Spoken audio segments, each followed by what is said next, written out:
शिवसेना प्रमुख मान्य बाळासाहेब ठाकरे यांना मानवंदना भावपूर्ण आदरांजली वाहून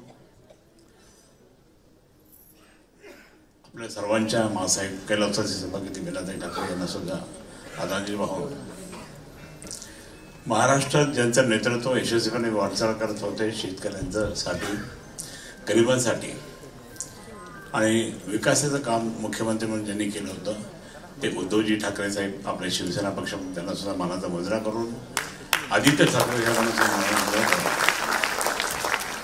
जवळपास 20 वर्ष आम्ही बरोबर होतो.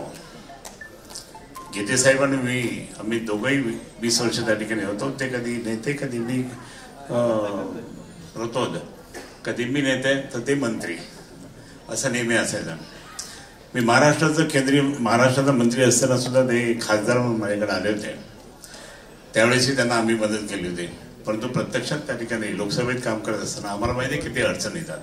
जास्त काही बोलत नाही, कारण आपल्याला हा जो कार्यक्रम आहे तो कार्यक्रम संगीताचा मैफिलचा कार्यक्रम त्या ठिकाणी ऐकायचा आहे, म्हणून मी जास्त बोलणार नाही. परंतु मी या ठिकाणी सांगेन की गीते साहेबांनी एकच उदाहरण सांगतो.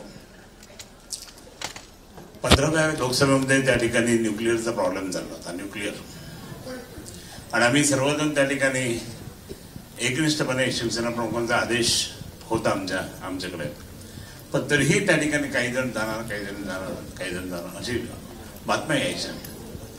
आणि मराठी पत्रकार मुंबईत आमच्या पक्ष कार्यालयामध्ये यायचे आणि असे पाहिजे कोण कोण, आम्ही दोघंच बसायचं.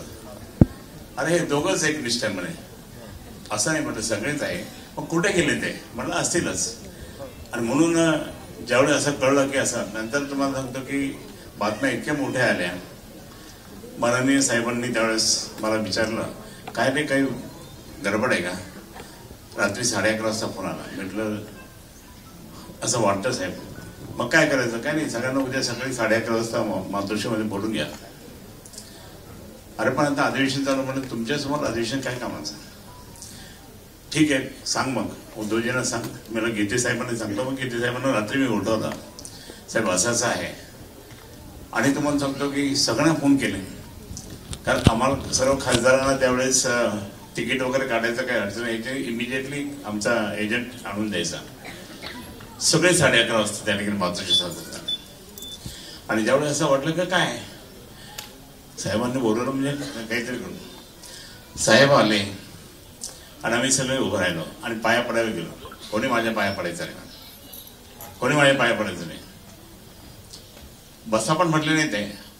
आणि आम्ही बसलो नाही. हे उघड नाही, दरवाजा उघड, तो दरवाजा उघड म्हणे. ज्याला जायचं असेल त्यांनी जा म्हणे, ज्याला जायचं जा म्हणे. मी शिवसेना वाढवली, मी कशा करता गेले? तुम्हाला काँग्रेसला मतदान करायचं का म्हणे? मग मीच असं करतो, मला 300 कोटी मिळतात म्हणे, मग मी घेतो तुम्हाला सांगतो. आणि मी माझ्या कधी आयुष्यात असं धंदे केले नाही तर मुंबई महाराष्ट्र माझ्या हातात आहे, मी काही केलं असतं. हे साहेबांचं त्या ठिकाणी म्हणणं किती कडवट होतं. आणि त्यावेळेस थोडे रागावले, परंतु आम्ही कोणीही बसलो नाही. मग मी गीते साहेबांना असं टच केलं, काहीतरी बोला.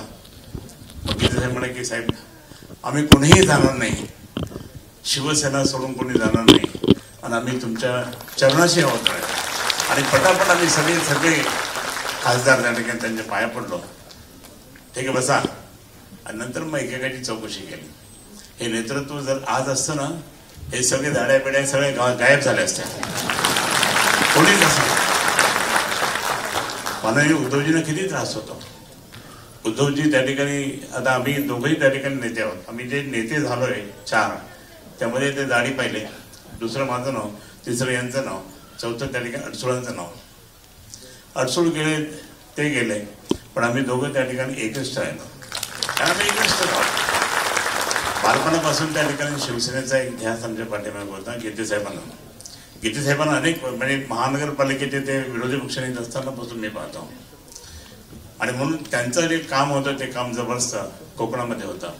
आणि म्हणूनच या ठिकाणी म्हणजे आता इलेक्ट्रिसिटी ऍक्ट 2003चं हे बिल करताना आम्ही किती आणि कशी आम्ही धावपळ केली होती.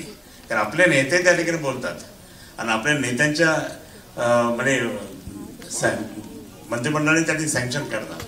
आणि मग आम्ही सर्वजण त्या ठिकाणी मोठ्या प्रमाणात पाठीचे कधीही त्या ठिकाणी गीते साहेबांनी आम्हाला आदेश दिला, नेते म्हणून म्हणजे आमच्या संसदीय नेते म्हणून आम्ही ऐकायचो आणि व्यवस्थितपणे त्या ठिकाणी यायचो. दर बुधवारी मीटिंग व्हायची, कोणी आलं नाही आलं तर लगेच त्यांना ते बोलायचे का नाही आलं. इतकी शिस्त त्यांची होती आणि पक्ष संघटना मजबूत केली त्याने. एकही खासदार इकडे तिकडे झाला नाही, काही नाही, गीते साहेबांच्या नेतृत्वाखाली. आणि म्हणून आज मला खरोखर त्या ठिकाणी असं वाटतं की आज गीते साहेब परत आपल्याला दोघांनाही दिल्लीला जावं लागलं असं वाटतं. आम्हाला बरोबर नाही, लोकच म्हणतात मला आणि म्हणून ठीक आहे, जो पक्ष आदेश असतो तो पाळायचा असतो. आणि म्हणून तुमच्या सर्वांचा आशीर्वाद माननीय गीते साहेबांवर आहे, आमच्यावर पण आहे. आणि आम्ही निश्चितपणे, मी तर हे सांगितलं होतं, जोपर्यंत हे हृदय चालू असेल तोपर्यंत मी शिवसेनेचा शिवसैनिकच राहील. कधी इकडे तिकडे जाणार नाही. किती ऑफर आली मला, किती वस्तू आली, इकडून आली तिकडून आली, म्हणजे नाही, मी फक्त कडवट शिवसैनिक बाळासाहेब ठाकरेंचं आणि नेतृत्व माझं उद्धव साहेबांच्या नेतृत्वाखाली मी काम करतो. आम्ही दोघेही तसेच आहोत. आपल्या सर्वांना शुभेच्छा आणि गीते साहेबांना खूप शुभेच्छा. जय हिंद, जय महाराष्ट्र.